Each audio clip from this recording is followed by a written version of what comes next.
You're listening to the WWE Podcast, and we're going to get to the Undertaker Chapter 3 Last Ride documentary entitled The End of an Era. And we're going to get to the details of it. We're going to dive in deep. And, of course, you're going to get to listen to some audio with me. So we're going to get into this one. This was one of the most interesting chapters yet on a lot of different levels. So let's get everything started right after this. Hey, everybody. So it's not often that we talk about music here on this show or bands, but when we do, I think it's when it's worth listening to and when I run across a song or a band that I think it's worth sharing on this show. And that's one of these moments, and that's one of those bands that I think you guys should listen to. And it's just a particular song right now. And the song is called To the Fallen Sons. It's by a band called Carolus, Carolus. And they're a newly formed band from Sweden. And they love making music about history, which is really, really cool.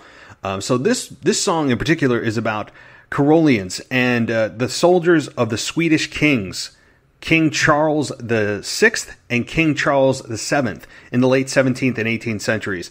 So let me give you a quick sample. And again, you can find them on Spotify under the song To the Fallen Sons. It's by Carolus, Carolus.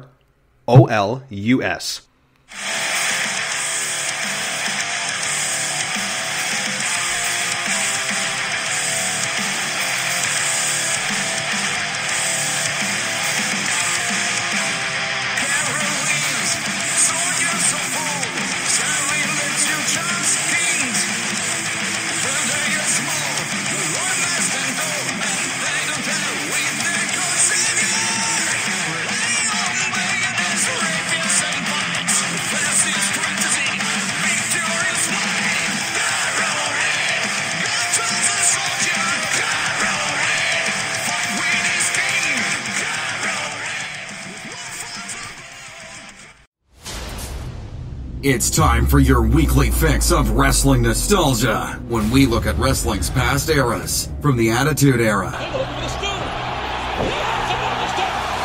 to the Reality Era. I'd like to think that maybe this company will be better after Vince McMahon's dead, but the fact is, it's going to get taken over by his idiotic daughter and his doofus son-in-law and the rest of his stupid family.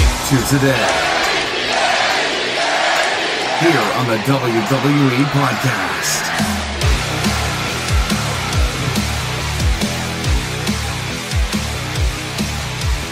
Welcome to the WWE Podcast. It is your night to take a look back. And I guess you could consider this a wrestling nostalgia episode. I put the intro for our jingle for the Wrestling Nostalgia Night at the beginning of the show, as you heard.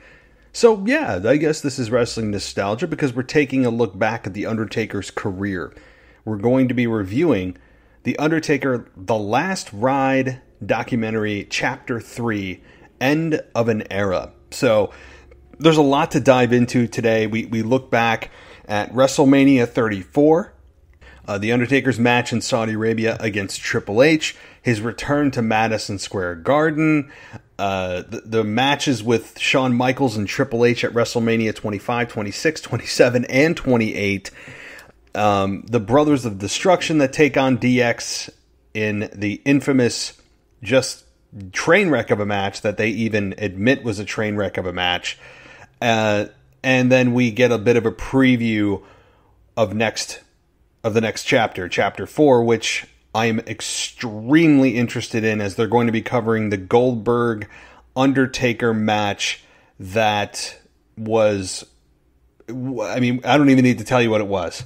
To say that was a bomb is certainly being kind. And so I'm very, very interested to hear from Undertaker, maybe from Goldberg, if they dare ask him to be a part of that documentary, and to hear from other stars on exactly what their thoughts were, and to hear if they indeed put the blame on Goldberg or just try to pass it off as no chemistry or what. I mean, that is going to be very interesting. Unfortunately, we have to wait until June 14th or so until we get to see Chapter 4. So they rattled off one every Sunday for the last 3 weeks, and now we have to have a large gap in time, which seems like forever, for, again, one of the best documentaries I've seen flat out, whether it's wrestling or anything else, because of just how well it's produced and the feeling of the documentary, the pacing of the documentary.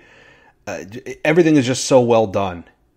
So certainly, if you have not subscribed to the network, this is the time to do it, because this is worth the price of admission in and of itself.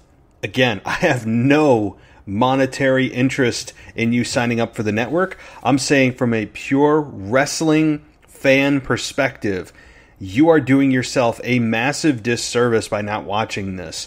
And to be quite frank with you, even if you have the casual wrestling fan in your life, I would bring them in on this.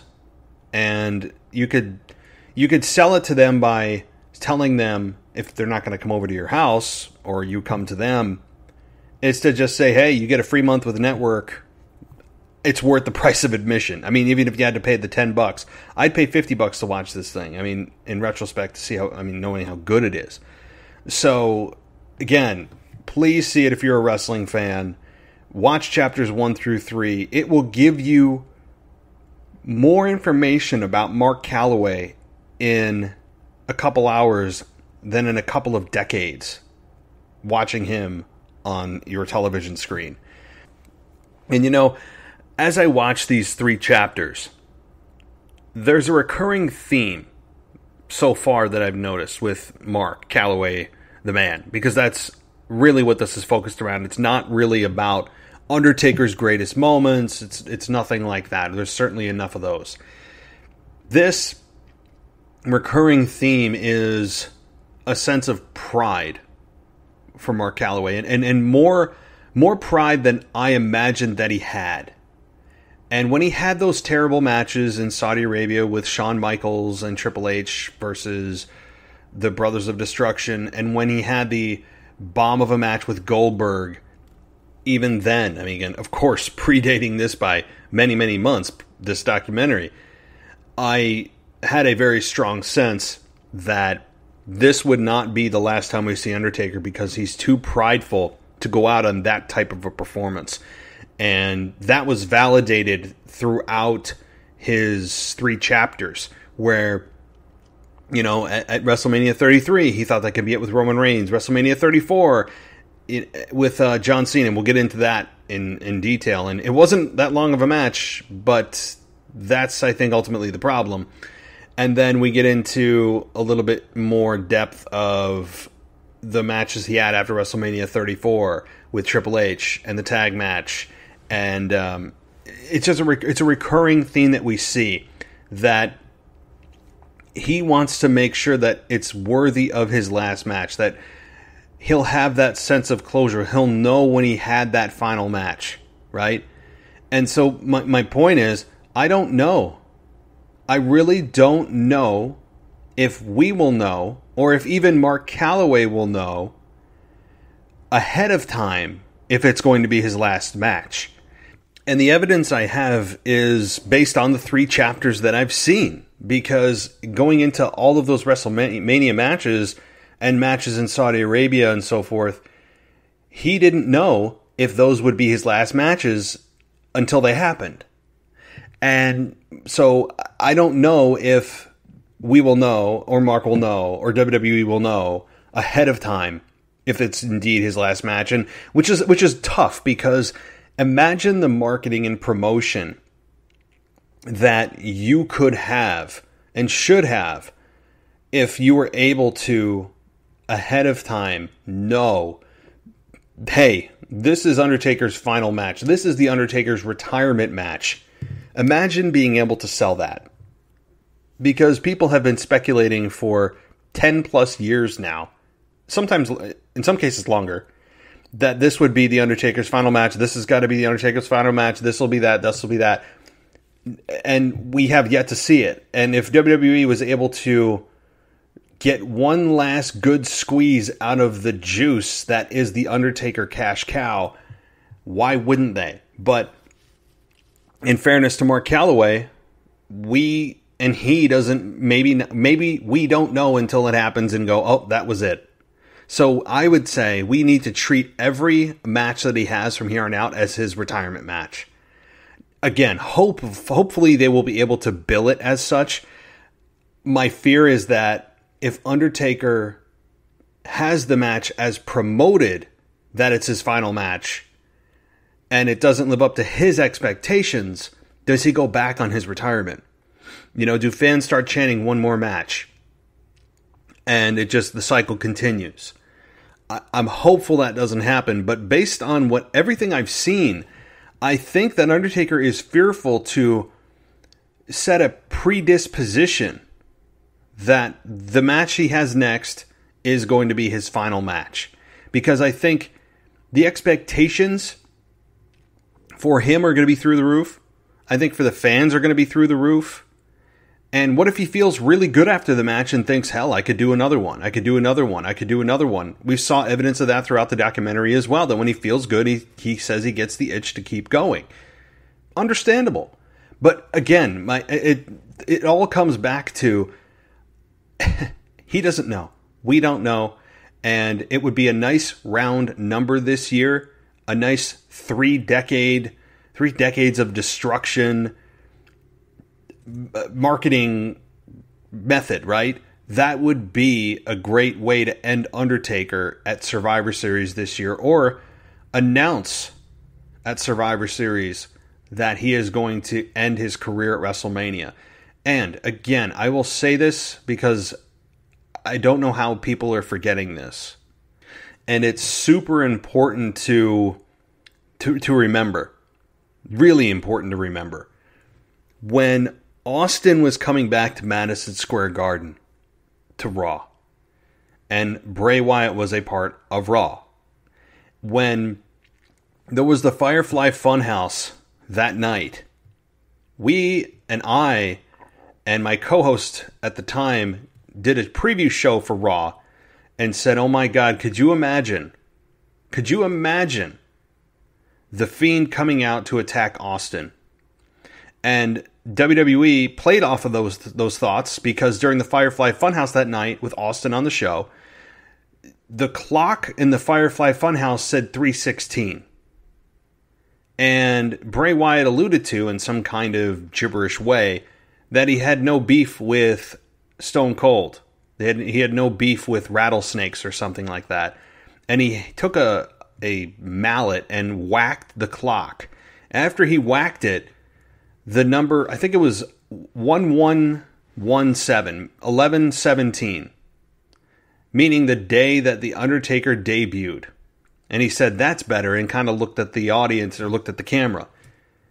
That's I think a foregone conclusion, and it should be, that Bray Wyatt will likely make an appearance at Survivor Series and attack The Undertaker. Or he will, ahead of time, challenge The Undertaker to come out and have a talk to me or something like that. There will be some type of altercation, some type of story started at Survivor Series in November because of The Undertaker's 30th anniversary. And God willing, we have fans in attendance. This cannot go without fans.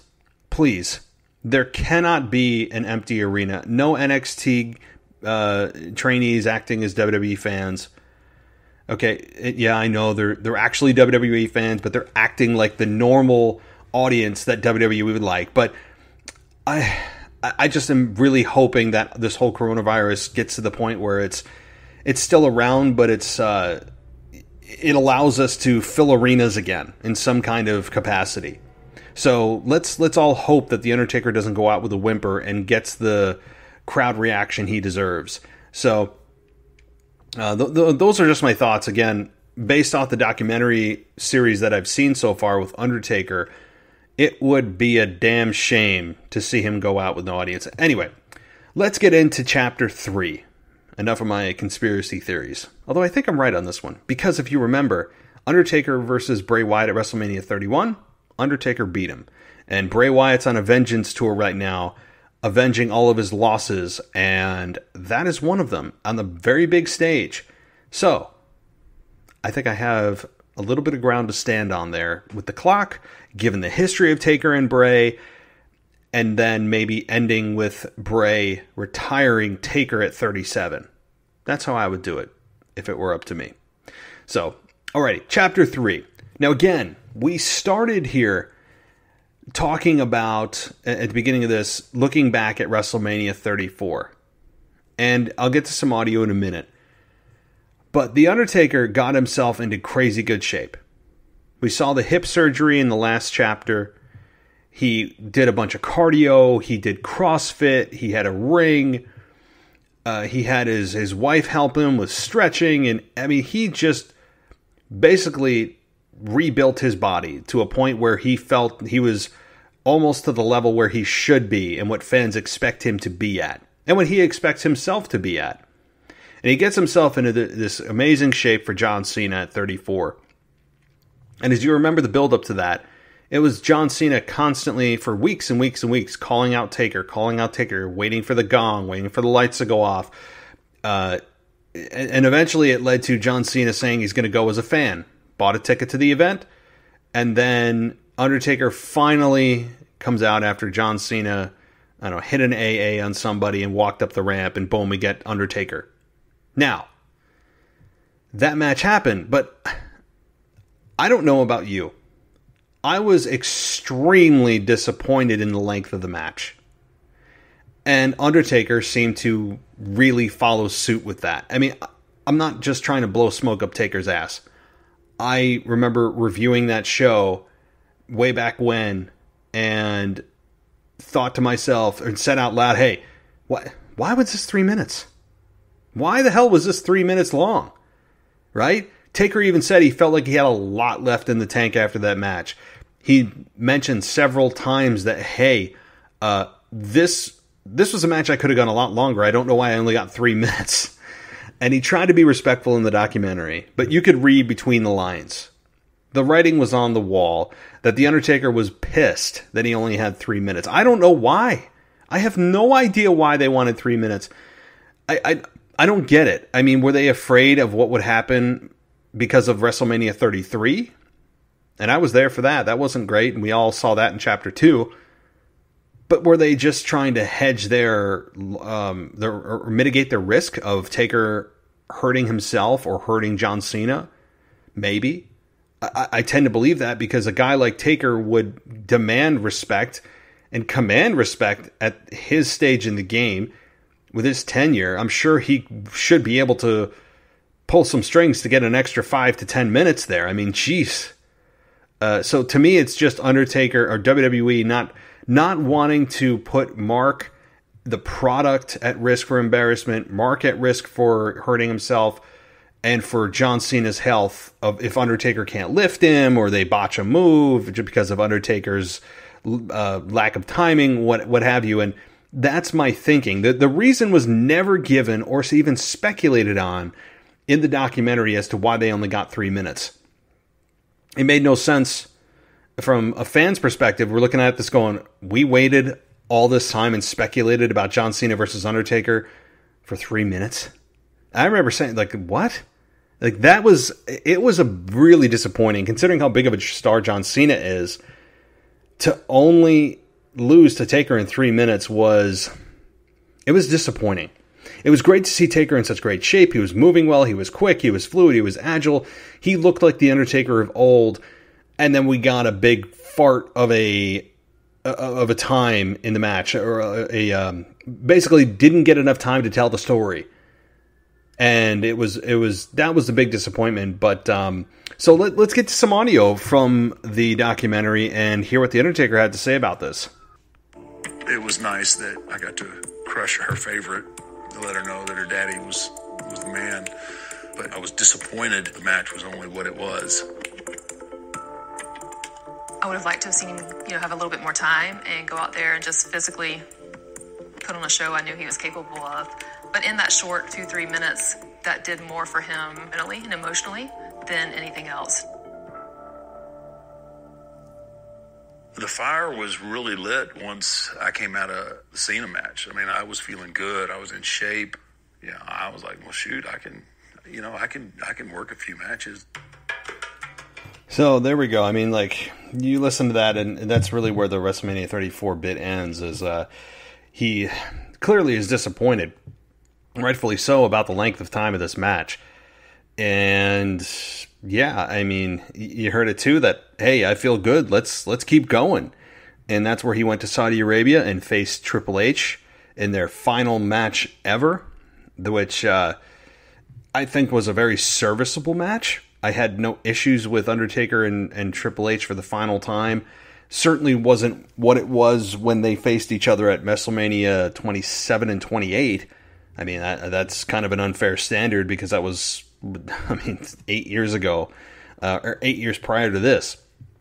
So, that's the viciousness of this cycle, and it shows you the inner workings of a wrestler's mind, especially someone of the Undertaker's stature, to get into his position and not want to let go because you're starting to feel it again. It shows you that truly, as many has said, it's in your blood and you just can't let it go. And that is extremely prevalent throughout the entire documentary. It shows you just how deeply invested Undertaker is, and many others. I mean, it's not just Taker. This, I think, is representative of most of the wrestlers that are in the industry. So that's, I think, the theme we should take away from this. That it's hard to walk away, right? It's very hard to walk away. So then, I mean, this goes on to Undertaker returning to Madison Square Garden, and the matches with Michaels and Triple H, which, I mean, they really speak for themselves. Do I really need to go into it?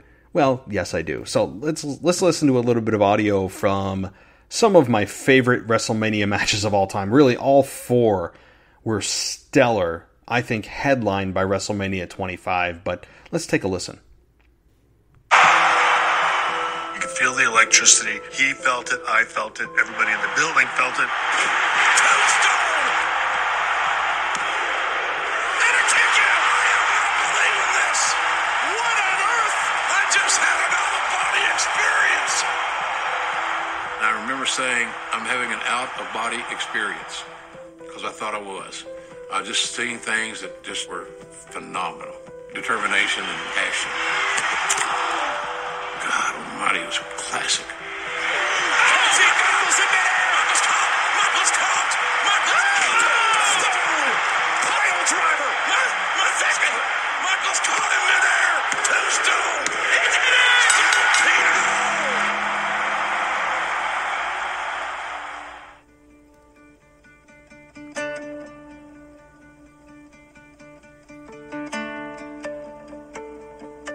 Great chemistry between those two guys. Great execution. Storytelling is what we do, but it's storytelling at its finest. Took him every which way you could get him. Outstanding, man. The pressure of not only following what many consider the greatest WrestleMania match ever, and then on top of that, you also have the responsibility of having his last match. So I'll just pause it there as they go into WrestleMania 26 with Shawn Michaels versus The Undertaker Part 2 in Shawn's final match, which I don't think was as good, and I don't think that's fair to even compare, though.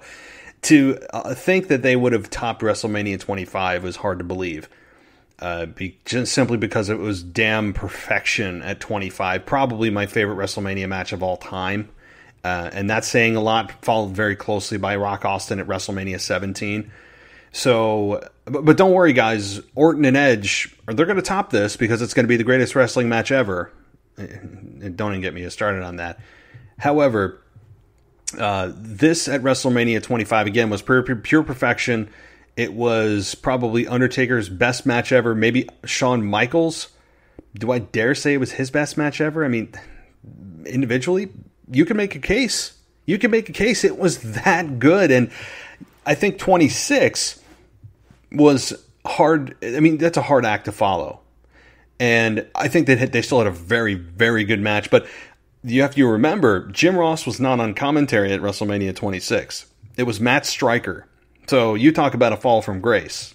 I mean, and Jim Ross at the helm makes anything sound more important. So I think that some of the greatness and the feeling that this is a big match was taken away because of the fact that Jim Ross was not on commentary. So there's that. Okay. Now we move on here after WrestleMania 26, and we start getting into the Triple H matches that started at WrestleMania 27 and went to 28. So let's take a little bit of listen to that, and we'll be right back. Limits will these relentless men go to leave with a victory here tonight? The brutality, I mean, we took it to another level, that's for sure. Wait! Undertaker! With a Hell's Gate submission! There's still life! Can the game escape? The game taps!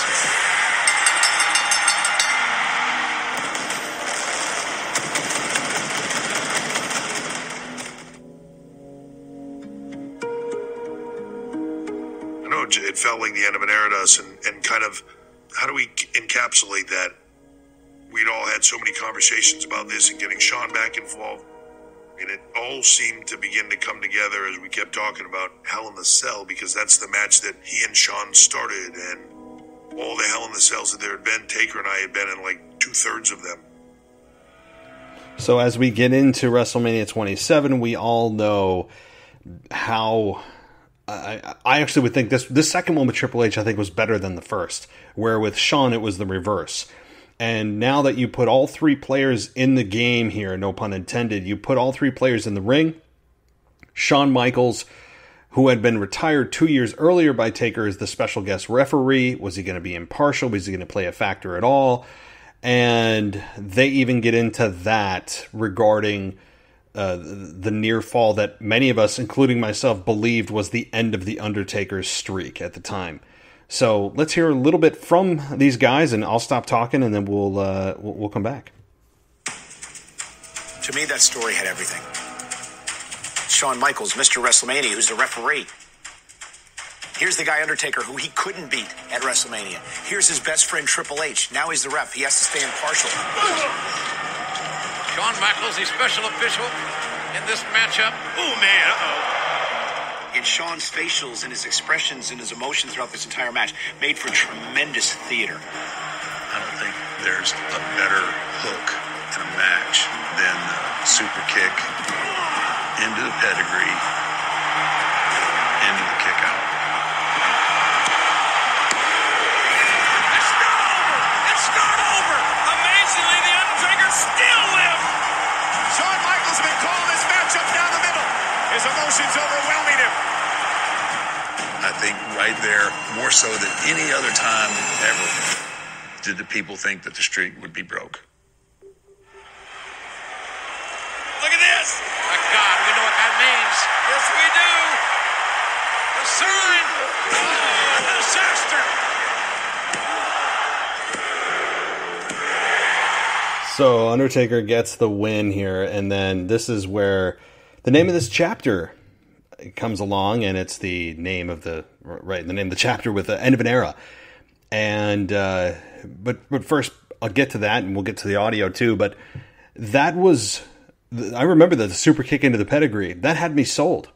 I mean, I bought it hook, line, and sinker, as Taker said, because no one had ever kicked out of a pedigree or a super kick into a pedigree. It never has happened. And Michaels, you got to remember, was just retaliating from Undertaker giving him the Hell's Gate and getting frustrated with him earlier in the match. So that's an important point too. Michaels didn't just go into business for himself here. And this, I mean, again, listen to Jim Ross. Tell me Jim Ross doesn't add it tenfold to the presentation. He's just that freaking good.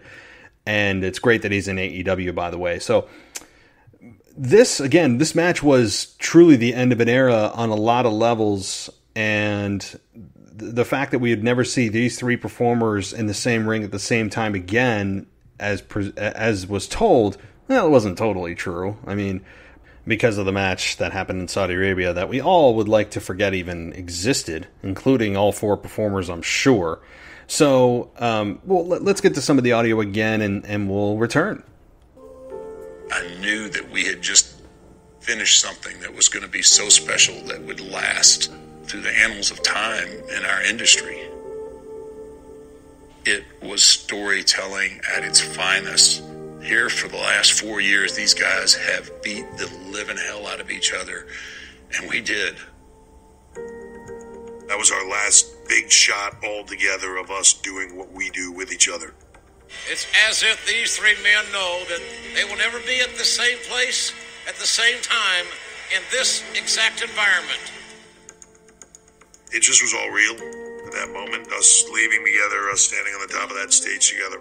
That's one of my favorite moments, I think, of all time. A standing ovation from 78,363. And a moment that will live in infamy in WWE, an image we can never replicate. It was an organic moment that happened. It wasn't planned. It was probably one of the most special moments of my career, standing up there with those 2 guys who I had the utmost respect for.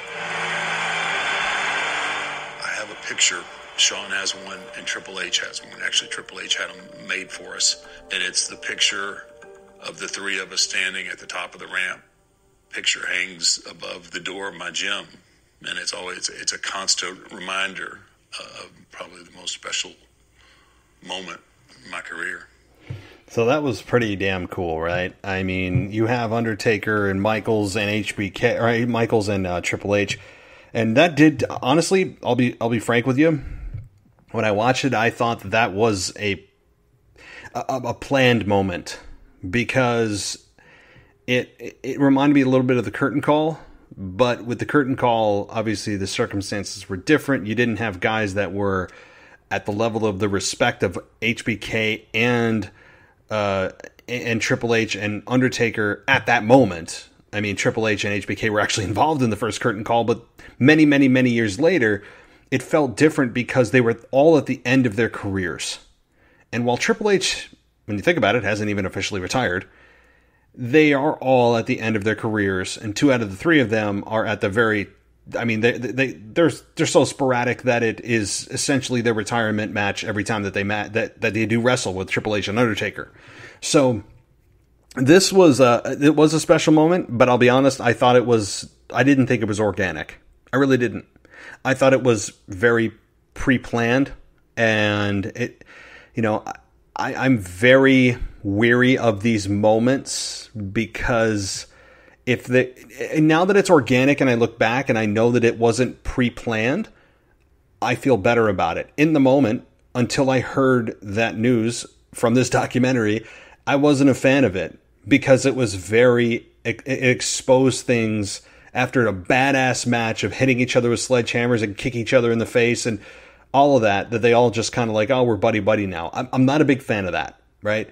I'm still of the belief of protecting the business to the extent that you can, but looking back and realizing what that moment was and it wasn't planned and they just did it in the moment, I'm more for it because of that, because they all knew that may have been it for all 3 of them in that environment, as Jim Ross would say.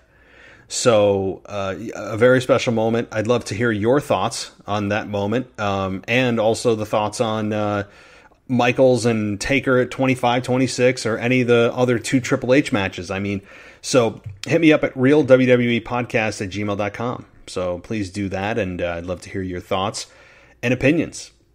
Alrighty, let's take a quick break, and then on the other side, we've got a little bit more to cover here with kind of the downside of Undertaker's run here as we wind down the Undertakers Chapter 3 with the Brothers of Destruction that take on DX. Oh yeah, we're going to cover that, and we're going to get to the audio from that, from the documentary right after this.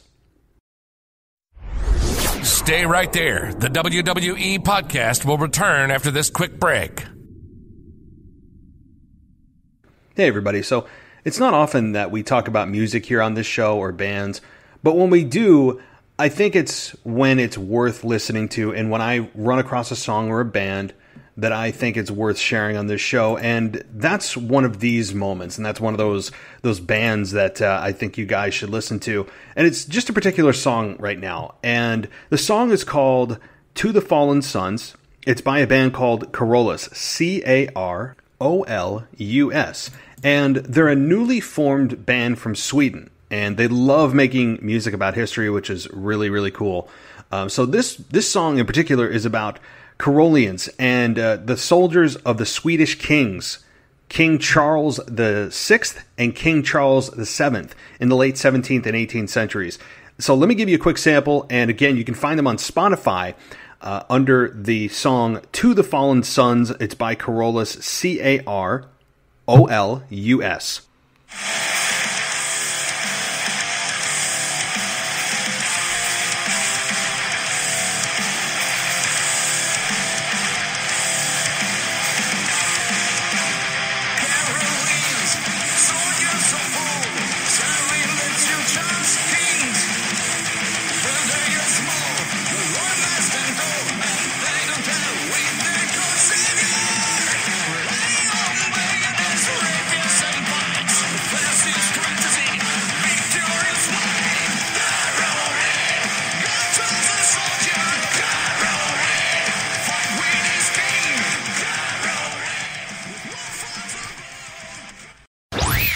Welcome back to the WWE Podcast. Let's get back to more great wrestling audio.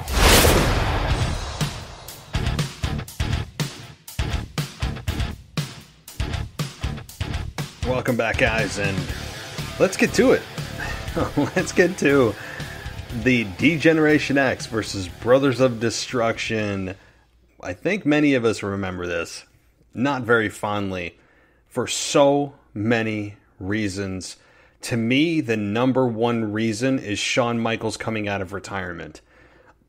In my mind, he never came out because this was rough. Because it wasn't worth...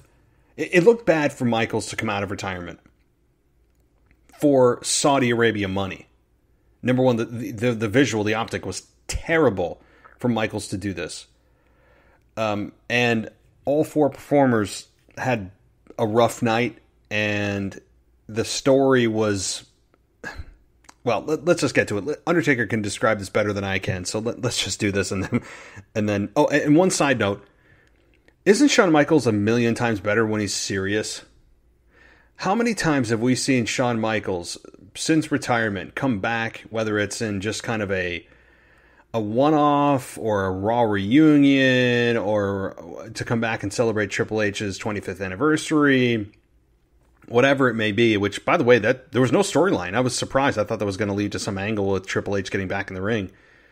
But when Michaels comes out and he's got the self-deprecating humor, and he's not taking anything seriously. It's just kind of a wink and a nod. I'm out here to have fun. That's not the Shawn Michaels I like. Shawn Michaels serious is infinitely better than the Shawn Michaels that is out there pretending he's out of breath coming to the ring, making inside jokes, not taking anything seriously. That is not the endearing Shawn Michaels that, at least in my eyes, that I like.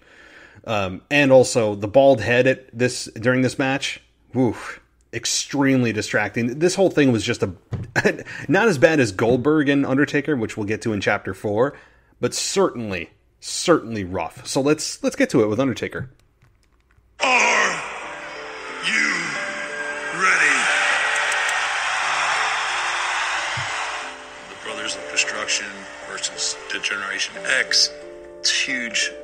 On paper, it's huge. You know, there's no weak links anywhere in the four of us. King Undertaker, Brothers of Destruction, we got 2 words for you. I mean, that's just like a dream, like for all of us to be in there together one last time. The table was set for success. And, well, we all kind of know what happened here with... The table did not exactly deliver the success, and it was tough. So let's get to a little bit more audio here, and then I'll come back with my thoughts. Was I surprised Shawn came out of retirement? 100%. Every conversation I had had with Shawn at that point was absolutely not. But at the same point in time, you go, I don't want to do this, but yeah, but it's with guys that are, we've all been down the road for 25 years. Piece of cake. I was blown away that he agreed to do it. Even talking to him about it, he had no aspirations of making a comeback. It was a one-off. Wait a minute, Shawn Michaels, super kick to the Undertaker.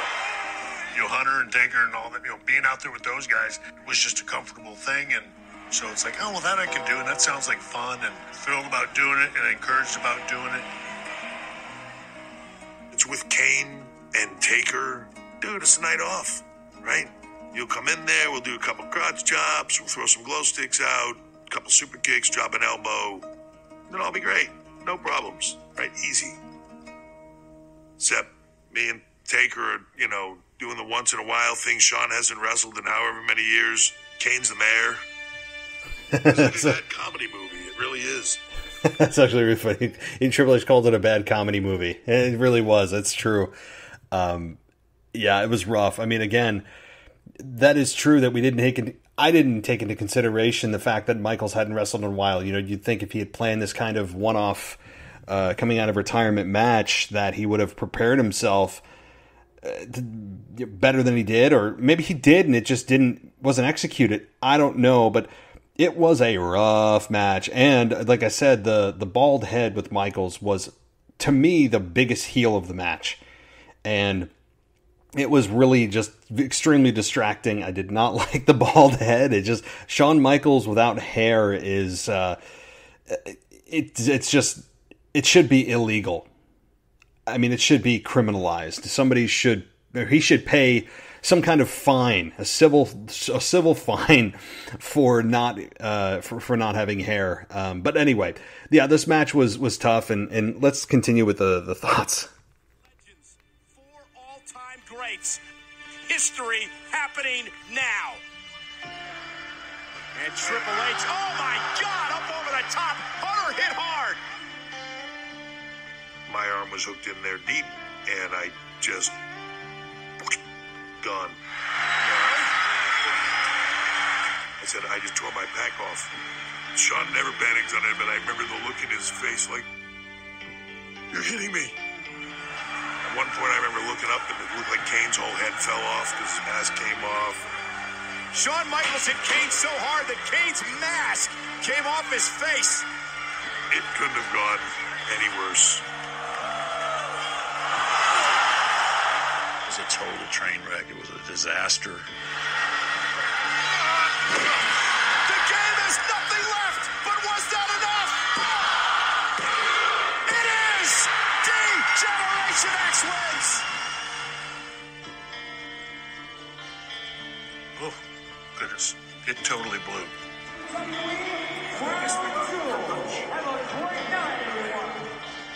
We're all humans, and things even happen to people that you don't think things like that happen to. I take a lot of responsibility in that because my mind, I wasn't there. I mean, I was there physically, but mentally, I wasn't there. And Michelle and I had some personal things going on with other parts of the family, and so I had that drama, going on in my head that I was all consumed with.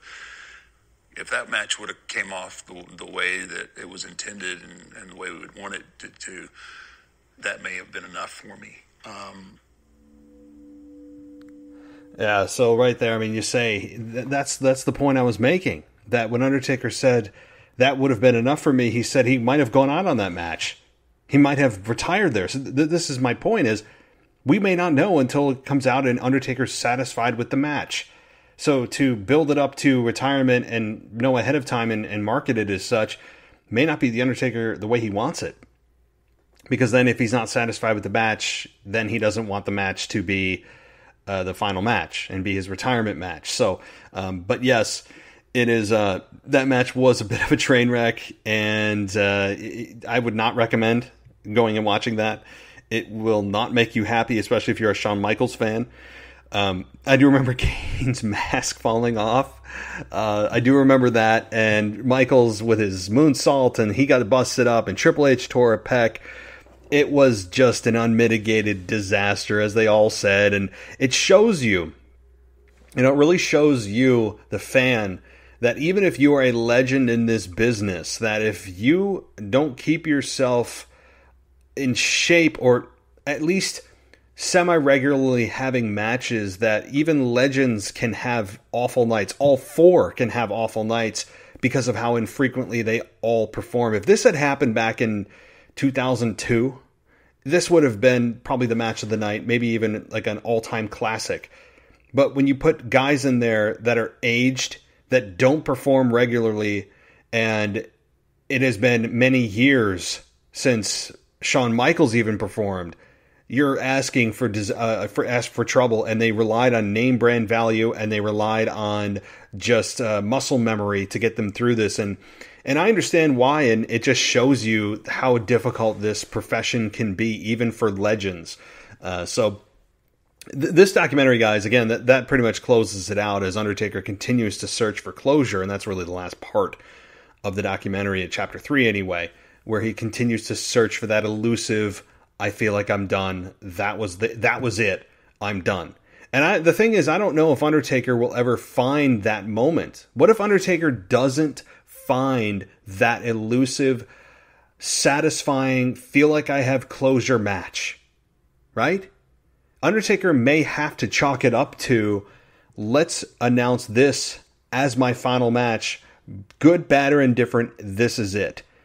And just realize that you may never have that match where you feel totally satisfied and feel like you can walk away.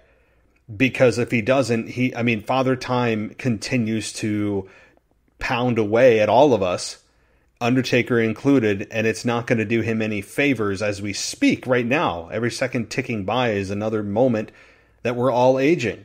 And especially in this sport, this profession, it favors young guys, and Undertaker's had his body reconstructed from multiple surgeries.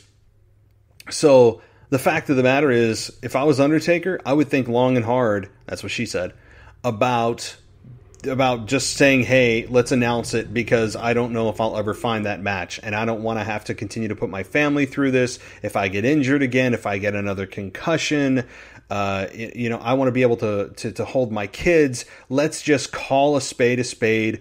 Let's just say this is it. I mean, that's honestly what I would do, because he is age-wise really, really getting into dangerous territory of, no matter how much working out he does, still is putting himself at a risk. So those are my thoughts on Undertaker and Chapter 3, and I'm really looking forward to Chapter 4, as any of you who have seen this documentary, I'm sure, are also on board with that. So, guys, I hope you enjoyed this. I'm really glad that I decided to do the Chapter 3 review tonight. Next week we'll resume the normal wrestling nostalgia with a match or a pay-per-view of my choosing, or a moment of my choosing. I don't know if it's going to necessarily be a pay-per-view, but send your suggestions or comments to realwwepodcast@gmail.com. You can also get your voicemails to that email address as well. Just create a voice memo and send it to me via email there. I still don't have my Twitter fixed. I don't know what the hell's going on. I'm just getting aggravated at this point. I don't know what's going on. I haven't heard anything, so it's just kind of not existing right now. So just send all correspondence to my email at realwwepodcast@gmail.com, and I will respond or take your suggestions under advisement. So the rest of the schedule, guys, for this week: AEW and NXT tomorrow for your reviews. SmackDown review with Jeff and Brian, our latest co-hosts, reviewing SmackDown. That'll drop on Saturday, so that's a cool deal. Full SmackDown review coming on Saturday, and then I'll be back either Saturday night or Sunday night, I'm not sure which one, with your week in review with a co-host, working on who that's going to be on my rotating cast. Things are just kind of crazy. It's, with the whole pandemic, people are working or their schedules have changed or whatever. So I'll be working on a co-host spot there. So we still have, 4 more shows to give you guys this week, and it's Thursday. So anyway, guys, thank you so much for listening. Hit me up again on, I was going to say Twitter, but you can't. Subscribe if you want to on Apple Podcasts. Give us a rating and review. It really helps out the show. And as always, I'll talk to you next time. Hey, everybody. So it's not often that we talk about music here on this show or bands, but when we do, I think it's when it's worth listening to and when I run across a song or a band that I think it's worth sharing on this show. And that's one of these moments. And that's one of those bands that I think you guys should listen to. And it's just a particular song right now. And the song is called To the Fallen Sons. It's by a band called Carolus, Carolus. And they're a newly formed band from Sweden. And they love making music about history, which is really, really cool. So this song in particular is about Carolians and the soldiers of the Swedish kings, King Charles VI and King Charles VII in the late 17th and 18th centuries. So let me give you a quick sample, and again, you can find them on Spotify under the song To the Fallen Sons. It's by Carolus, Carolus.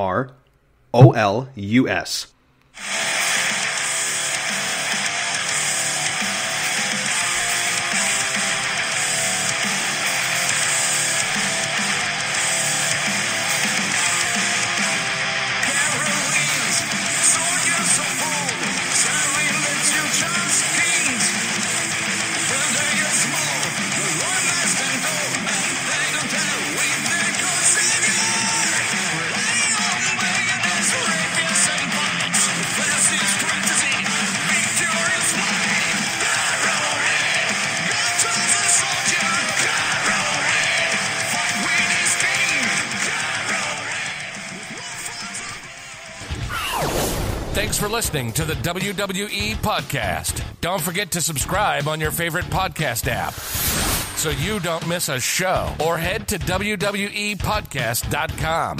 And for all of these shows ad-free, head over to patreon.com/WWE Podcast. Until then, we'll see you next time.